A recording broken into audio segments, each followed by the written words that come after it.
Então queria pedir aos irmãos compreendam, né? Eu já falo baixo, né? E a garganta está um pouquinho inflamada. Então queria contar, né, com a atenção dos irmãos. Meus irmãos, vamos abrir as nossas Bíblias na carta de Paulo aos Efésios. Carta de Paulo aos Efésios.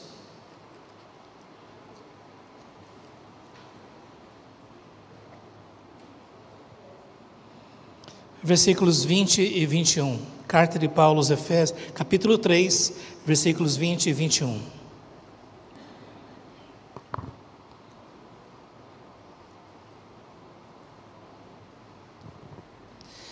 Ora, aquele que é poderoso para fazer infinitamente mais do que tudo quanto pedimos ou pensamos, conforme o seu poder que opera em nós, a Ele seja a glória na Igreja e em Cristo Jesus, por todas as gerações, para todos sempre.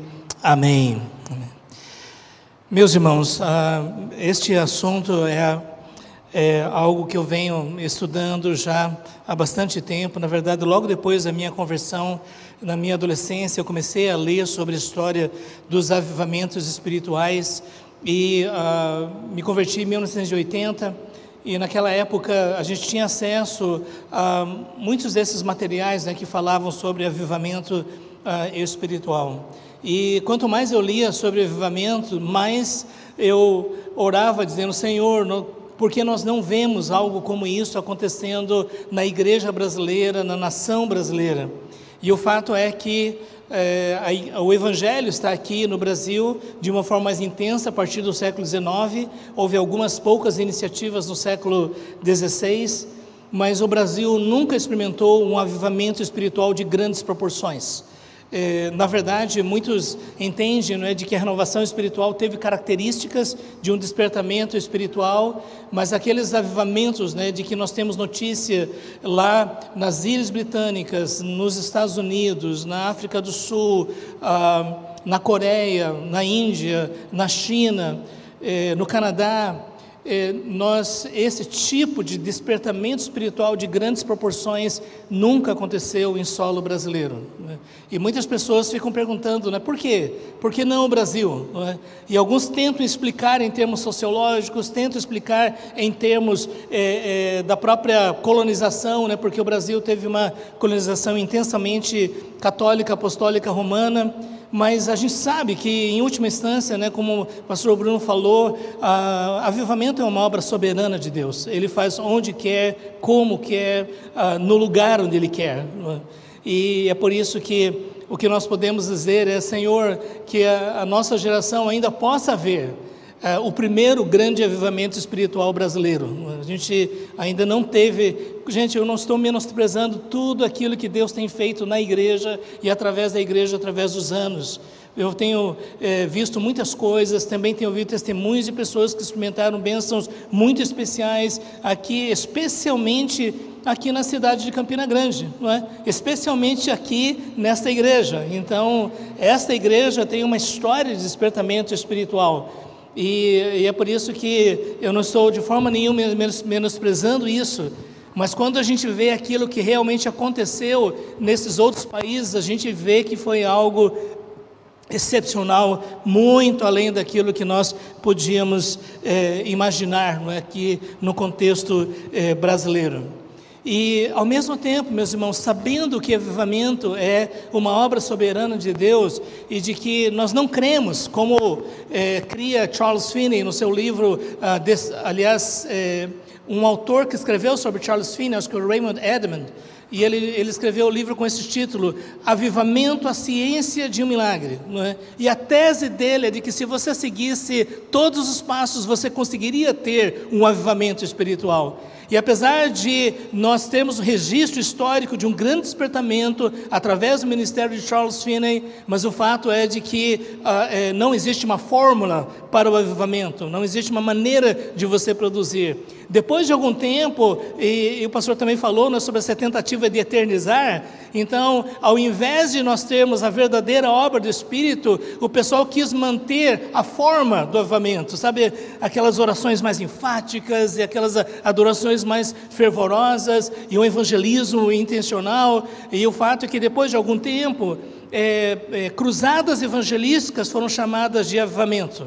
E tanto é que havia diversos anúncios, né, dizendo, vamos ter avivamento na igreja tal, né, dia tal, né? Então, a partir daí, avivamento não era mais essa questão de uma intervenção especial, sobrenatural do Espírito Santo na vida da igreja, mas uma cruzada evangelística. E era uma cruzada muito intensa, sabe, muito fervorosa, mas na verdade não era aquilo que Deus havia feito, né? E depois, em muitos outros momentos, fez em diversos lugares do mundo. E, meus irmãos, a partir daí eu fiquei refletindo sobre isso, né? Se nós não podemos produzir o avivamento, por que falar sobre o avivamento? Eu creio que uma das razões mais óbvias é que todo verdadeiro filho de Deus deve desejar, não é, que nós possamos ver essas manifestações poderosas da graça de Deus em nossa geração, em nossas igrejas, em nossa nação. E eu creio que nós devemos constantemente orar por isso, e devemos sim viver nessa expectativa, né, de que Deus, na sua graça, possa conceder essa manifestação poderosa de um grande avivamento espiritual. Mas eu diria, meus irmãos, que talvez o nosso desafio, inclusive esse é um tema interessante sobre reforma e avivamento, enquanto o avivamento não vem. E aqui eu gostaria de compartilhar sobre esta questão, né? Enquanto o avivamento não vem, o que nós podemos pedir ao Senhor? O que nós podemos fazer? O que de concreto nós podemos vivenciar enquanto a gente não vê esse avivamento de grandes proporções? Mas eu gostaria de dizer desde já, meus irmãos, que muitos estudiosos definem avivamento como uma operação especial do poder do Espírito Santo na salvação, santificação e capacitação do povo de Deus. Agora, eu gostaria de relacionar isso com a questão da reforma. E desde já, gente, eu não creio que os grandes reformadores teriam interesse de que a gente tentasse fazer uma espécie de transposição do século XVI para o século XXI. Eu me lembro que uma vez eu estava pesquisando a respeito do que define alguém como reformado, não é? E de uma forma um pouquinho mais restrita, reformado é o herdeiro teológico da teologia de João Calvino e de Genebra, ok? E nós temos então as confissões reformadas, mas hoje em dia nós temos muitos herdeiros das confissões reformadas que são hoje totalmente liberais, ecumênicos, já não tem mais compromisso com aquele evangelho da graça que foi ensinado por João Calvino. E eu me lembro que na época eu estava fazendo a pesquisa, né, para definir o que é um reformado. Depois de muitas coisas, eu me deparei com um autor que ele disse, bom, depois de tudo, já que você não pode definir um reformado por uma questão histórica definida, por um vínculo histórico específico, como é que você define o que é um reformado? E ele diz assim, o que eu consegui descobrir é o seguinte, reformado é aquele que está comprometido de forma radical e absoluta com a verdade da palavra de Deus. Então, e a partir daí, eu creio que isso nos ajuda a pensar no que é uma reforma. Porque às vezes nós podemos até começar a analisar algumas formas e algumas liturgias e alguns costumes e tradições do século XVI, e podemos pensar que trazer aquilo necessariamente significa reformar. Mas se nós formos observar os próprios reformadores, nós vamos descobrir que tudo que eles faziam, com maior ou menor grau de sucesso, era buscar aquilo que Deus ensinava nas Escrituras, verificar como a palavra de Deus se aplicava à situação concreta e que eles estavam vivendo. Perdão. E eles viveram um momento muito específico, gente. Século XVI é um século logo depois de 1000 anos de teologia medieval e igreja medieval. Eu suspeito que se eles vivessem hoje, nós teríamos os 5 solas da reforma, com certeza, não é? Só a Escritura, só a graça, só a fé, só Jesus, só a glória de Deus. Mas ao mesmo tempo, eles iriam propor uma série de questões para nós refletirmos à luz da palavra de Deus sobre o que significa buscar uma reforma. E se nós partirmos do pressuposto de que reforma é nos conformarmos com a verdade revelada de Deus nas Escrituras, então nós podemos dizer que a nossa nação precisa urgentemente de uma reforma. Porque ainda que haja algumas igrejas da tradição histórica que procuram zelar pela exposição das Escrituras, nós podemos dizer que, de forma geral, a igreja brasileira há muito tempo abandonou esses pressupostos. Eu estava conversando com um casal, um amigo nosso, que viajou para um outro lugar, e eles estavam atrás de uma igreja para ouvir pregação. E o que eles disseram é que eles não estavam conseguindo encontrar um lugar onde eles pudessem ouvir exposição bíblica. Porque na sua maior parte, as igrejas tinham essa mensagem que hoje nós conhecemos muito bem. O Senhor vai te dar a vitória, Ele vai te abençoar, sabe? Você é a cabeça, você não é a cauda, você vai receber a bênção de Deus, creia. Quem não acreditou em você, eles vão ver que você venceu, e assim por diante. Então, meus irmãos, nós chegamos a esse momento em que é cada vez mais difícil nós encontrarmos igrejas onde a verdade do Evangelho está sendo ensinada de forma consistente. Além disso, eu diria que isso é, em grande parte, a influência da teologia da prosperidade, que penetrou e hoje permeia praticamente todas as grandes denominações. E, além disso, também existem outros movimentos menores, mas de grande influência, como alguns tipos de evangelhos terapêuticos, evangelhos sociais e outras coisas mais, que não são mais o evangelho bíblico. E é por isso, meus irmãos, que eu gostaria eu tenho uma proposta para vocês aqui, espero que minha garganta me ajude. O que eu queria fazer é, como é que nós podemos pensar sobre avivamento e reforma a partir de um voo panorâmico no livro de Efésios, ok? Então, tenha isso em mente, porque depois de tudo, eu tenho observado que muitos de tradição reformada gostam demais do livro de Efésios, mas nem sempre percebe que o livro de Efésios é um dos livros que nos ensina de forma mais intensa o que é uma vida espiritual, o que é uma experiência profunda da graça de Deus. E que às vezes nós focamos tanto na dimensão cognitiva e intelectual do Evangelho, que nós perdemos de foco aquilo que Paulo, o pastor, realmente está ensinando.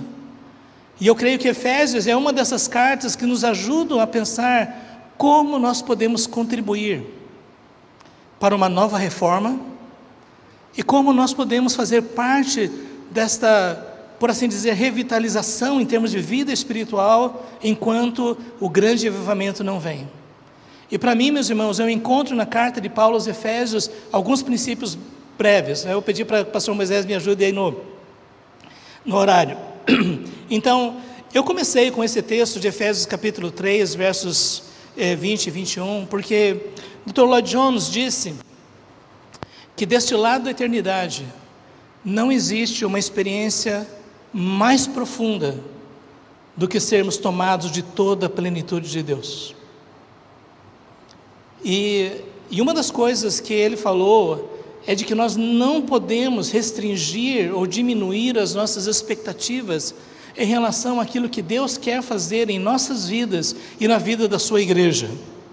E a carta de Paulo aos Efésios foi escrita para falar sobre espiritualidade não só do indivíduo, mas da igreja, do corpo vivo de Cristo. E especialmente nessa época pós-pandemia, onde uma parcela de pessoas deixaram de frequentar a igreja, hoje se declaram desigrejados, hoje estão dizendo que estão assistindo o seu pregador no YouTube e isso é suficiente. Nós precisamos lembrar que a verdadeira vida espiritual só pode ser experimentada na comunhão dos santos, que a verdadeira experiência da graça, do poder e da glória de Deus só pode se manifestar quando o povo de Deus está reunido, buscando e experimentando a comunhão dos santos. Biblicamente falando, a comunhão dos santos não é o cachorro quente, né? Ainda que isso seja uma coisa importante. Mas biblicamente falando, a comunhão dos santos é uma experiência comum da presença poderosa do Espírito Santo através da aplicação da verdade da palavra de Deus.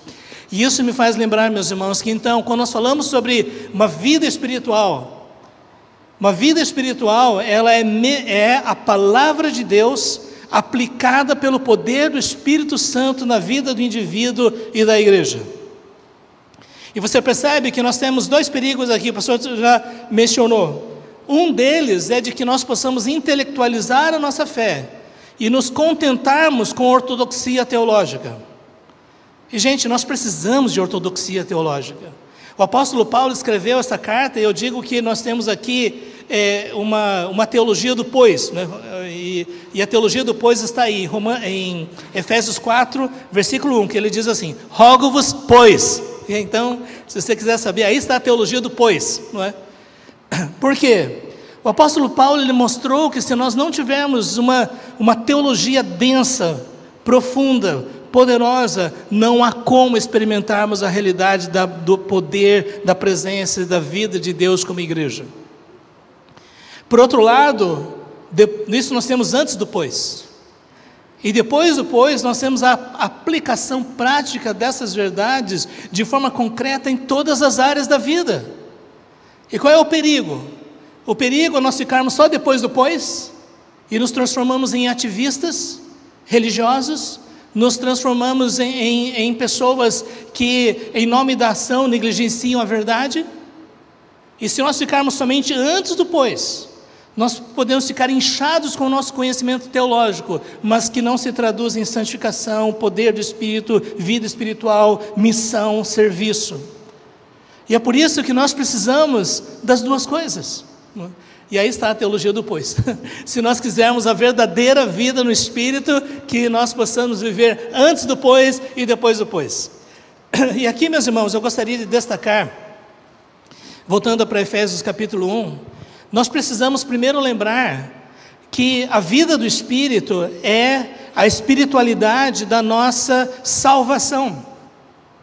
É interessante, né, que quando nós lemos Efésios capítulo 1, e Paulo diz que nós somos abençoados com toda sorte de bênçãos espirituais, e com certeza isso está dentro do contexto da promessa abraâmica, né, que Deus disse a Abraão que na descendência dele serão abençoadas todas as famílias da terra. Quando ele fala que nós somos abençoados, ele não está dizendo que nós devemos simplesmente crer nas doutrinas da eleição, da redenção e do selo do Espírito Santo. O que ele está dizendo é que nós devemos ter a experiência dessas verdades como filhos de Deus.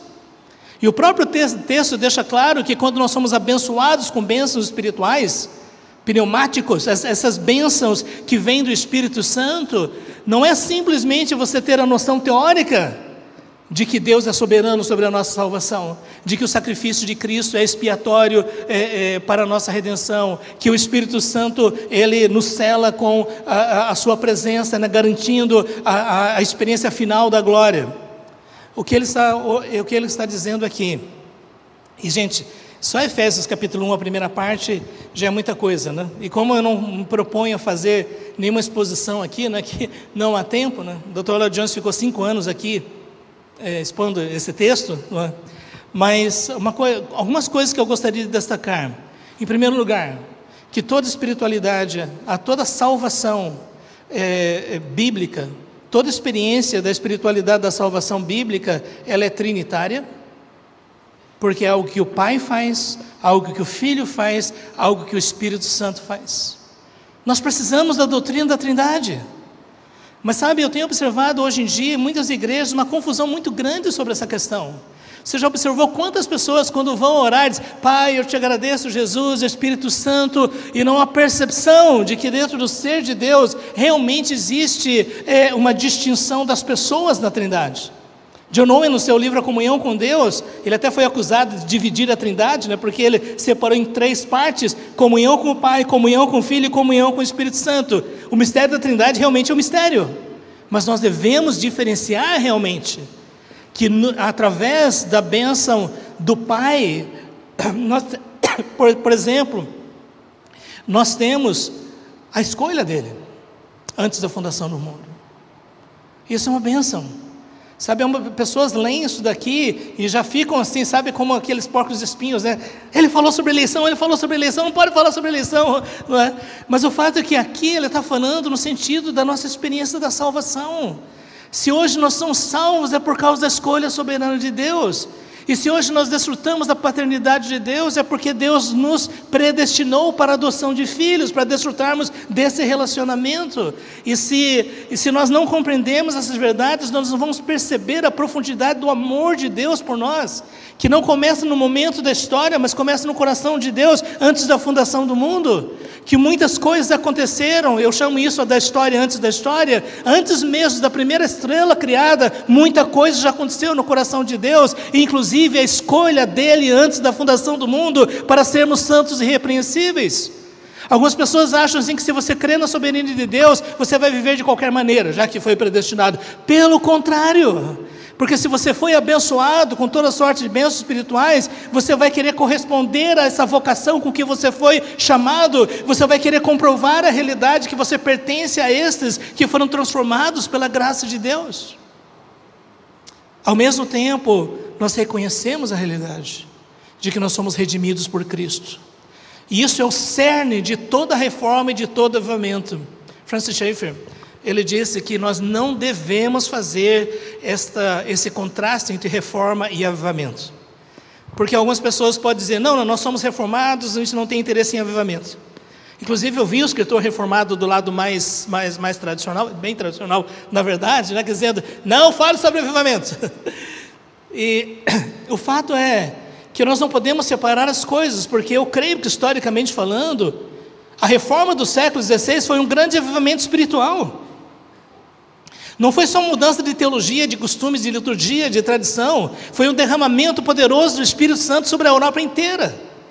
Tem pessoas que dizem, os reformadores não tinham visão missionária. Como não?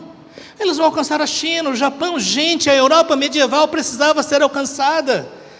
Quase que a totalidade da população da Europa não sabia o que era o evangelho bíblico. Só João Calvino em Genebra treinou 2.000 pastores para irem pelas cidades para pregar o evangelho. Quando nós temos esse tipo de percepção, a gente observa que a gente não deve fazer um contraste entre reforma e avivamento. Porque quando o Espírito Santo é derramado, existe o resgate da verdade da palavra de Deus. E quando a palavra de Deus ela está sendo vivenciada, o Espírito Santo se manifesta porque ele inspirou as Escrituras. Onde o Espírito opera, a palavra de Deus é amada. Por isso, quando a gente vê a questão da redenção, o cerne da nossa mensagem, a questão toda a reforma foi sobre salvação.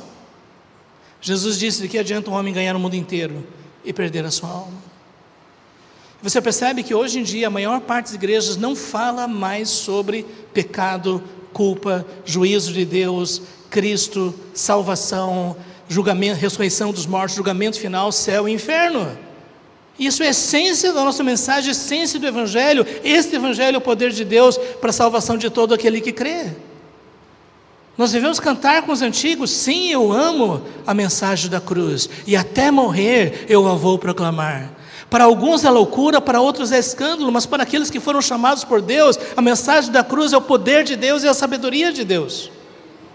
É por isso que aqui nós precisamos lembrar que a redenção em Cristo é parte essencial da nossa salvação. Ao mesmo tempo, nós precisamos lembrar, não é, que isso faz parte de um propósito eterno de Deus, que Deus está fazendo convergir nele todas as coisas. Isso me faz lembrar do Dr. Shedd, saudosa memória. É uma pena, né, que muitos desses servos já estão partindo para a glória, né? Mas eu me lembro que uma vez ele estava falando sobre esse texto e ele mencionou o texto em grego, né? Fazer convergir nele todas as coisas. Até hoje eu me lembro. Anakephalai sastai. Isso é grego para mim, né? É grego mesmo. Então,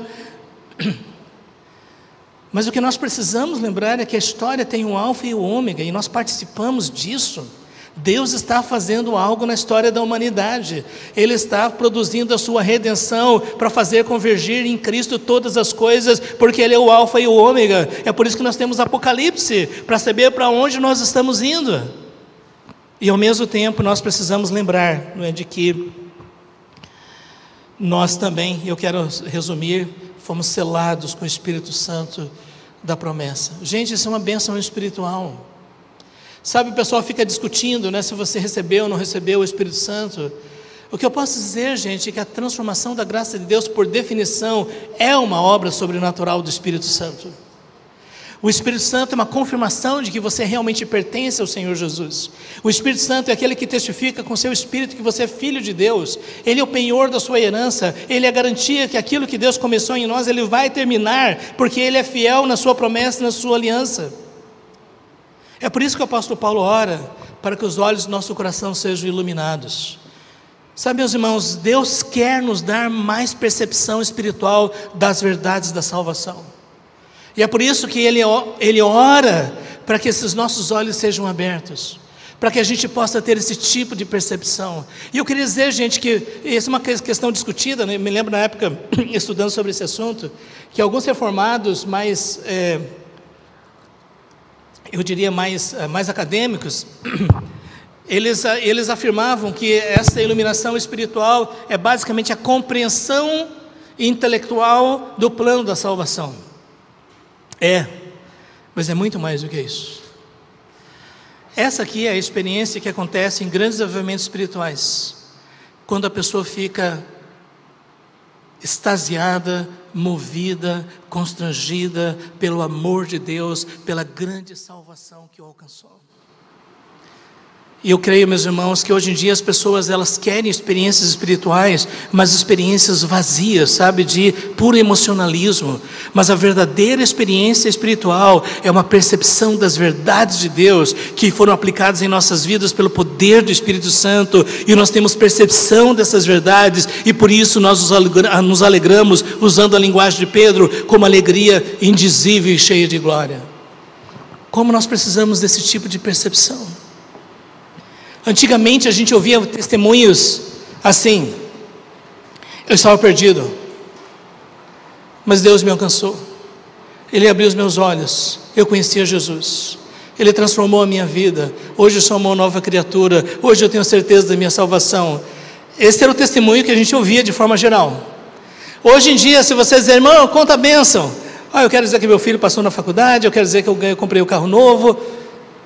Quantas pessoas hoje podem dizer que conseguem perceber, pelo poder do Espírito Santo, pela sabedoria que Deus nos dá, a esperança do nosso chamamento, a convicção de que nós estamos, cada dia que passa, mais próximos de entrar na glória celestial, de desfrutarmos da presença de Deus por toda a eternidade, a riqueza da glória da herança. Hoje as pessoas estão valorizando bênçãos aqui agora, gente, mas a Bíblia diz: ajunte tesouros no céu, as maiores riquezas você vai experimentar na glória, e a suprema grandeza do poder. Como nós precisamos ver que uma verdadeira salvação é uma obra sobrenatural do Espírito Santo. Eu tenho receio de que hoje em dia muitas pessoas estão ingressando nas igrejas sem uma experiência pessoal, profunda, transformadora com o Espírito Santo, e que estão aderindo à igreja por diversas outras razões, e que a partir daí são incorporadas dentro da comunhão da igreja, mas sem que tenham passado por essa experiência transformadora. O apóstolo Paulo ora para que nós possamos compreender isso, não só no sentido individual, mas também no sentido da igreja, de compreendermos que nós somos o corpo de Cristo.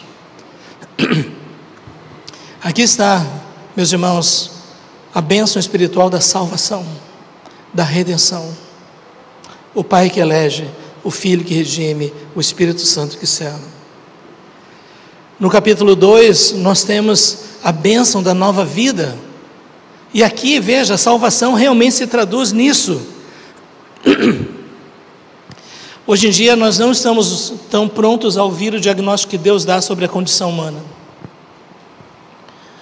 Paulo diz claramente que todos aqueles que não foram regenerados pela graça de Cristo estão mortos em delitos e pecados, estão debaixo da escravidão deste mundo, estão debaixo da escravidão do diabo, estão debaixo da escravidão da carne, na sua mente, na sua carne, são filhos da desobediência e estão debaixo da ira de Deus, e que se não houver uma intervenção da graça de Deus, essas pessoas, elas irão para o julgamento final, para experimentar a segunda morte. Os reformadores deixaram bem claro que nós jamais vamos valorizar a graça da salvação se nós não compreendermos a condição humana. Em grandes aviamentos espirituais, primeiro não vem alegria, vem convicção de pecado. Algumas vezes essa convicção ela era tão intensa que pessoas entravam como que em trabalho de parto espiritual, de dor e angústia, até que pudessem encontrar a paz da graça de Deus, do perdão dos pecados e a salvação em Cristo. Hoje em dia, muitas pessoas dizem receber a Jesus, mas não há arrependimento, não há convicção de pecados, não há lamento pela vida antiga, e isso é uma coisa tão diferente daquilo que nós vemos. O apóstolo Paulo diz: esta era a nossa condição. Quanto mais percepção nós temos da condição humana, mais valorizamos a graça de Deus. Quando nós vemos qual é a profundidade do poço onde nós estávamos, mais nós admiramos como Deus foi lá, no fundo do poço, para nos trazer. Como diz Corrie ten Boom, aquela missionária, que saiu do campo de concentração da Alemanha, a história dela do refúgio secreto. Ela disse: não existe um poço tão profundo que o amor de Deus não seja mais profundo ainda. É por isso que quando Paulo diz: mas Deus, sendo rico em misericórdia, por causa do grande amor com que nos amou. É uma coisa angustiante da gente ver pessoas dizendo: será que Deus me ama? Ele permitiu que eu ficasse com uma enfermidade, Ele permitiu que eu perdesse meu emprego, Ele permitiu que meu carro batesse. Será que Deus me ama? Mas Deus prova o seu próprio amor para conosco, pelo fato de ter Cristo morrido por nós, sendo nós ainda pecadores. Ele nos ama com amor eterno, profundo. Essa é a riqueza da sua misericórdia. Ele nos amou com amor eterno.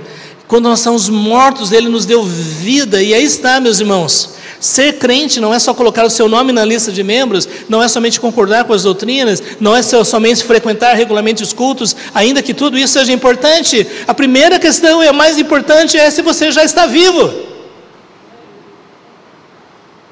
Inclusive, J.C. Wright tem um sermão dele, Vivo ou Morto. Eles falavam sobre isso. Na época dos puritanos, porque todo mundo frequentava a igreja, os pastores orientavam dizendo assim: olha, vá para o seu quarto, ore e peça ao Senhor. Diga assim: Senhor, eu sou teu, e não sai de lá até que você tenha segurança. Meus irmãos, hoje nós estamos vendo um número imenso de pessoas que dizem frequentar igrejas, mas sem sinais de vida espiritual. Você percebe que antigamente nós podíamos dizer que uma pessoa ela realmente era salva, porque a vida dela era transformada. Hoje em dia, muitas pessoas que frequentam regularmente a igreja vivem vida imoral, vivem vidas sem integridade no seu trabalho, nos relacionamentos. Quantos de vocês já começaram a evangelizar alguém e a pessoa disse assim: olha, eu tenho um parente que é crente, mas mau testemunho daqueles que dizem professar a fé em Jesus hoje é uma coisa generalizada. Por isso que quando existe uma pessoa que está demonstrando algumas características do caráter de Cristo, as pessoas dizem: por que você é diferente? Você percebe? Ele já tem um julgamento do geral, e quando encontra a exceção, diz: por que você é diferente? Mas não deveria ser assim. Deus nos deu vida. Jesus deixou bem claro: se alguém não nascer de novo, não pode ver o reino de Deus. Em grandes avivamentos espirituais, pessoas nasciam de novo. Eu achei interessante que eles tinham essa linguagem. Ela teve uma conversão saudável. Essa era a expressão que eles usavam. Teve uma conversão saudável. Não uma conversão espúria, não uma conversão emocional, não uma conversão meramente intelectual. Foi uma conversão saudável, porque havia evidências fortes, diretas, poderosas, de que ela realmente passou pela experiência do novo nascimento. Como nós devemos agradecer que foi pela graça que o Senhor nos deu vida, e não somente nos deu vida, mas nos ressuscitou, nos fez assentar nos lugares celestiais. O propósito dele é mostrar a sua graça nos séculos vindouros. Pela graça nós somos salvos. Isso não vem de nós, é dom de Deus. E aquele que realmente foi salvo pela graça vai demonstrar isso através de uma vida transformada, porque fomos criados em Cristo Jesus para boas obras. Meus irmãos, isso que nós estamos vendo aqui é só para a gente perceber, e vocês vão estudar na história. João Calvino, ele expunha a Bíblia versículo por versículo. Isso é só um parênteses aqui. Quando João Calvino começou a reforma em Genebra, começou a surgir uma situação muito complicada ali com a liderança da cidade e tudo mais. Finalmente o pastor foi expulso. Vai embora, porque o pastor era muito radical. Mas depois de muitos reveses e tudo mais, a igreja mandou chamar ele de volta. Aí o pastor Calvino voltou para Genebra. No primeiro culto que ele teve lá, depois da sua volta, ele voltou para o versículo que ele estava expondo e disse: meus irmãos, abram sua Bíblia em tal versículo e vamos continuar. Não sei se você percebe, meus irmãos, isso é reforma. Não somente no sentido pessoal da nossa salvação, mas também no sentido da reconciliação num só corpo com Cristo. Aqui, meus irmãos, eu confesso que eu tenho um sentimento um pouco dividido em relação à reforma do século XVI. Às vezes eu tenho a sensação de que eles não conseguiram chegar no pleno potencial de uma teologia bíblica da igreja, talvez por causa de toda a tradição que vinha ainda durante 1000 anos de igreja medieval. Mas de qualquer forma, uma coisa que nós podemos observar é de que o propósito de Deus não é só o indivíduo, é a igreja. É trazer judeus e gentios para um só corpo, pelo sangue de Cristo, pela habitação do Espírito Santo, para que possam ser casa de Deus, possam ser povo de Deus e possam manifestar a glória do Senhor como igreja. Como disse John Stott, uma sociedade alternativa.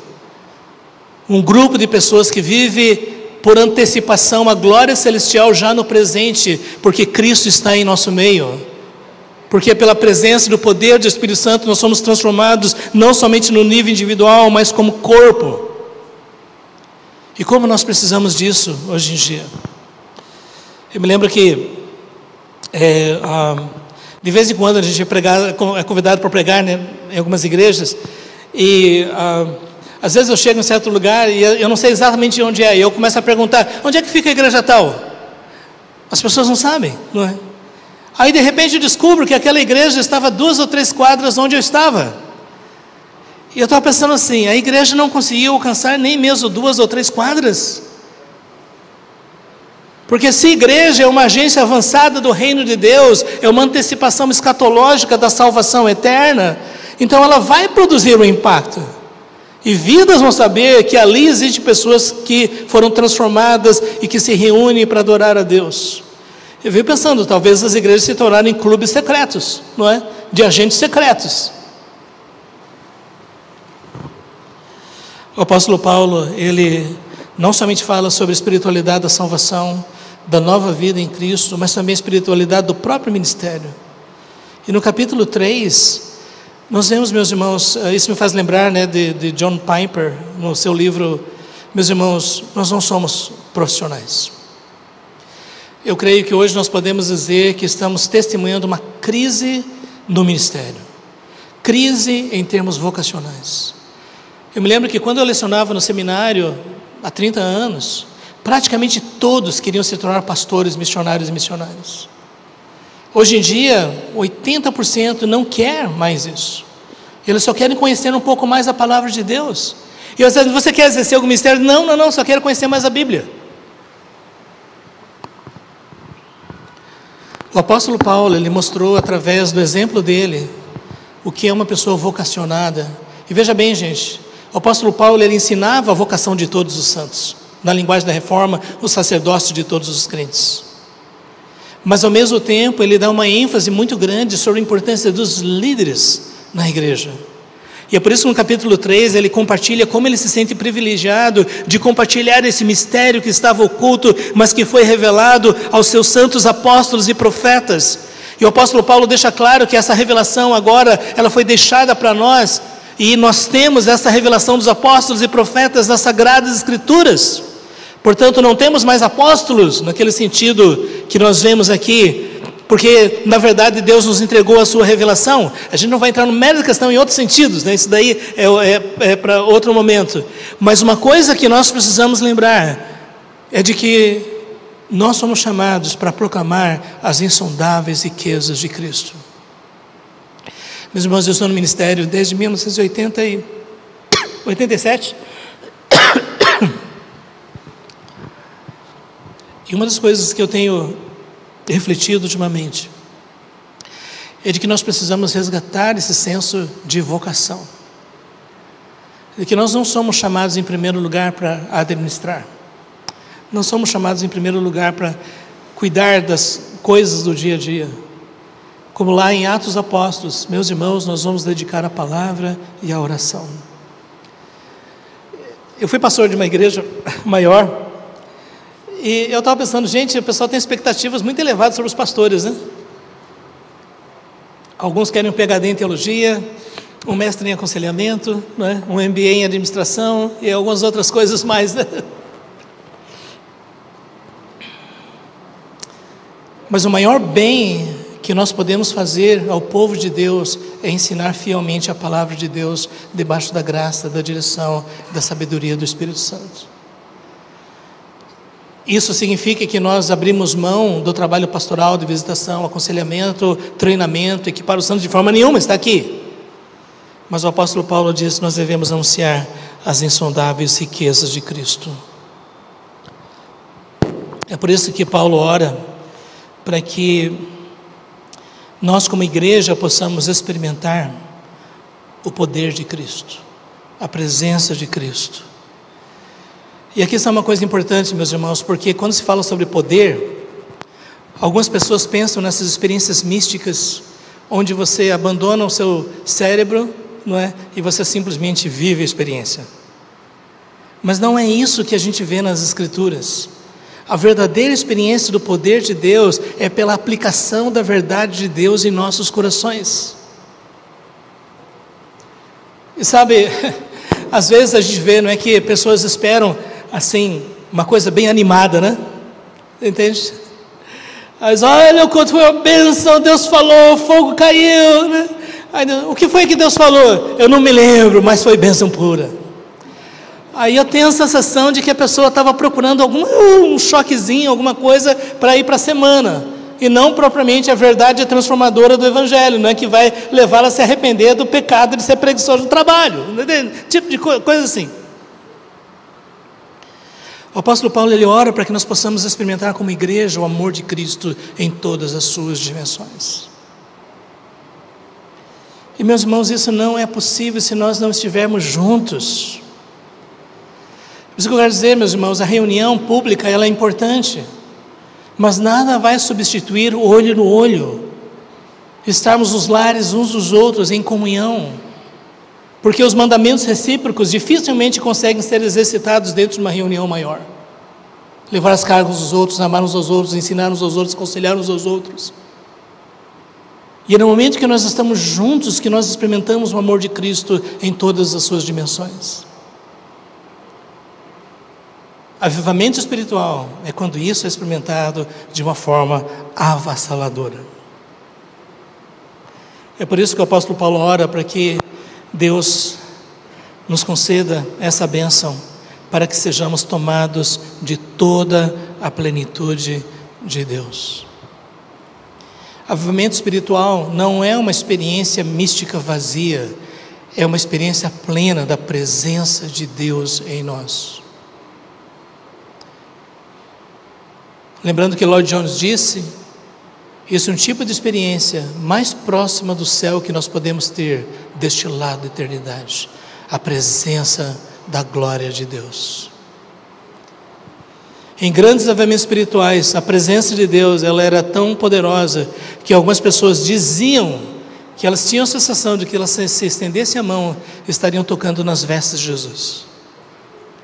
A presença de Deus era tão poderosa que quando alguém passava pelo limiar da cidade, ela caía prostrada debaixo do poder de Deus. Ainda que nós não vejamos isso, Deus queira, mas ainda assim o apóstolo Paulo ora para que em nossa vida, no nosso dia a dia, como igreja, possamos experimentar a plenitude de Deus. Por isso que ele diz, ora aquele que é poderoso para fazer infinitamente mais. Jesus disse, quem crer em mim, como diz as Escrituras, do seu interior fluirão rios de água viva. John Piper disse que existe uma tentação muito grande, especialmente quando se fala sobre avivamento, de nós falarmos sobre Deus sem a experiência de Deus. E isso é idolatria. Quando você se orgulha da sua teologia de Deus sem ter um relacionamento pessoal com Ele. E é por isso, né, pastores, isso é uma coisa que me inquieta profundamente. De vez em quando eu estou vendo uma nova geração de jovens aí, que ficam tão empolgados com teologia reformada, né? Isso me faz lembrar da minha época, quando eu disse que eu descobri, eureka! Eu fico um pouco preocupado, porque de vez em quando eu vejo eles mais livrescos, você entende? Mais internet, mais trancados no seu quarto, sabe, lendo Calvino e puritanos e coisas assim, mas ao mesmo tempo eu não vejo aquele brilho nos olhos, a experiência da graça, do poder de Deus. E mais do que isso ainda, é uma coisa tão triste a gente ver a arrogância, sabe? E pessoas que se sentem no direito de agredir e humilhar quem não concorda. Eu tenho dito assim, se você realmente acredita na verdade do Evangelho, você não vai humilhar as pessoas, você vai orar por elas, você vai conversar com elas, você vai estar perto delas, e quem sabe Deus possa conceder algo daquilo que você tem. Agora, se você não tem, nem tente compartilhar.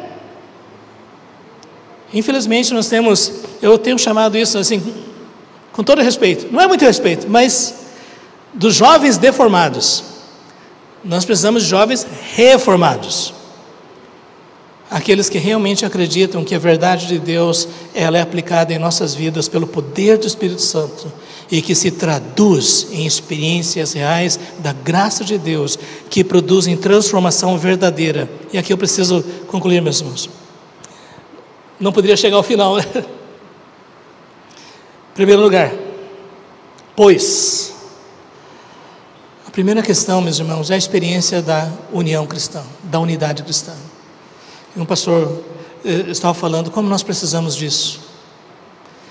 Eu gosto demais de Lloyd Jones nesse aspecto, porque nós devemos buscar unidade naquilo que todos nós concordamos com a essência do Evangelho. E ao mesmo tempo nós devemos ter uma tolerância, uma candura em relação a coisas que a gente pode conversar como irmãos em Cristo. Como professor de seminário eu digo assim, olha, a gente pode conversar sobre esse assunto, mas se você quiser brigar, a gente para por aqui. Porque nós temos tantas coisas preciosas em comum pelas quais nós devemos lutar. O apóstolo Paulo diz, eu não tenho a vida preciosa para mim mesmo, contanto que eu complete a minha carreira e o ministério que recebi do Senhor Jesus, para dar testemunho do Evangelho, da graça de Deus. Mais do que nunca nós precisamos buscar a unidade do Espírito no vínculo da paz, que é algo espiritual. Por isso eu não creio em convenções, em reuniões oficiais e representantes denominacionais para buscar algum tipo de unidade. A verdadeira unidade é promovida pela presença poderosa do Espírito Santo no meio do povo de Deus. E por isso nós devemos lutar e reconhecer que Deus está agindo em todos os filhos de Deus. E é por isso que o ministério, ele deve ser espiritual também, verdadeiros dons espirituais. A gente não tem como lidar com isso, mas especialmente lutando pela unidade do corpo de Cristo. Igreja, em primeiro lugar, não é uma instituição, não é uma organização humana, é o corpo vivo de Cristo, onde o amor de Deus se manifesta através do exercício dos dons espirituais na edificação mútua. Servir uns aos outros, meus irmãos, cada um conforme o dom que recebeu, conforme a multiforme graça de Deus. A verdadeira espiritualidade cristã, ela se manifesta em nossa santificação, sabe, em nossa presença no mundo como luz deste mundo. E aqui eu gostaria de enfatizar da experiência da plenitude do Espírito Santo, Efésios 5,18, lá na frente. Não vos embriagueis com vinho no qual dissolução, mas enchei-vos do Espírito. E aqui está, meus irmãos, eu creio que a resposta final para essa questão de o que fazer enquanto o avivamento não vem. O apóstolo Paulo está deixando claro aqui. É interessante no texto, em grego, que nós temos algumas coisas aqui. Em primeiro lugar, é um mandamento. Se nós não experimentarmos mais da plenitude do Espírito Santo, nós estamos desobedecendo o mandamento que Deus ordenou para nós. Aqui fica claro que essa experiência da plenitude do Espírito Santo é algo que pode e deve ser experimentado por nós individualmente e como corpo de Cristo. Segundo lugar, O verbo aqui está no passivo, não é uma coisa que você faz por você mesmo, mas você se coloca debaixo da unção, da graça, da presença do Espírito Santo, como alguém que se coloca debaixo de uma cachoeira. Em terceiro lugar, isso daqui é algo contínuo, diferentemente do avivamento espiritual que acontece por um momento. Isso aqui é muito mais como um rio que está regando a nossa vida e está permitindo que nós possamos receber toda a seiva e o alimento para que possamos frutificar. É isso que transforma a nossa adoração, e é isso que transforma as nossas famílias, o nosso trabalho e até mesmo a realidade da guerra espiritual. Fortalecei-vos no Senhor e na força do seu poder. Uma dimensão que muitas pessoas não exploram sobre a reforma era a profunda consciência que eles tinham da guerra espiritual, especialmente Martim Lutero. Eu tenho para mim que, como disse C.S. Lewis, o diabo gosta dos extremos. Ou ele faz você acreditar demais nele e ver o diabo em tudo. Quem se lembra daquela época que o pessoal pegava vida e perfume, etiqueta de camisa? É o diabo, não é? Mas eu tenho receio de que algumas outras pessoas, né? E aqui eu não vou entrar muito em escatologia, sabe? Mas nós temos que tomar cuidado, né? Quando nós dizemos que o diabo está amarrado, não significa que ele está inativo, né? O fato é que a nossa luta não é contra a carne e o sangue, mas contra principados e potestades. Portanto, vamos vigiar, porque a luta é real. Satanás é o príncipe desse mundo. Enquanto Jesus não voltar, nós, como soldados cristãos, disse Lloyd Jones, devemos estar revestidos de toda a armadura de Deus, com oração, debaixo da autoridade da palavra de Deus, nos dedicando. Enquanto Jesus não vem, existe uma causa pela qual lutar, a causa do Evangelho. Eu termino com as palavras de C.S. Lewis. Se o Evangelho ele não é verdadeiro, ele é infinitamente irrelevante. Se o Evangelho é verdadeiro, ele é infinitamente importante. Ele só não pode ser mais ou menos importante. Se o Evangelho é o poder de Deus para a salvação de todo aquele que crê, nós temos uma causa superior, uma causa maior do que os nossos sonhos e projetos pessoais, até sonhos em relação às questões da nação e da política. Nós temos um sonho maior, de ver a manifestação da glória de Deus na salvação e transformação de vidas aqui e em outras nações, até que o Senhor venha. Eu não sei, meus irmãos, alguns na área de escatologia dizem que nós ainda vamos ver um grande avivamento, né? Eu não sei, mas uma coisa eu sei, aquele que fez a promessa é fiel. Enquanto ele não vem, meus irmãos, sejam firmes, sejam constantes, sejam sempre abundantes na obra do Senhor, sabendo que no Senhor o trabalho de vocês não é vão, compensa servir ao Senhor. Pai, obrigado, Senhor, por esse momento de meditação na Tua Palavra. E nós queremos Te pedir, ó Deus, que essa passagem tão rápida, Senhor, por cima das verdades da carta aos Efésios, possa ser aplicada em nossas mentes e em nossos corações, ó Pai, para que, enquanto nós não vemos um avivamento em grandes proporções, ainda assim nós possamos ver uma medida da vida do Teu Espírito em nossas vidas, em nossas famílias, em nossas igrejas, em nossa missão. Nós Te pedimos, ó Pai, e nós Te agradecemos em nome de Jesus. Amém.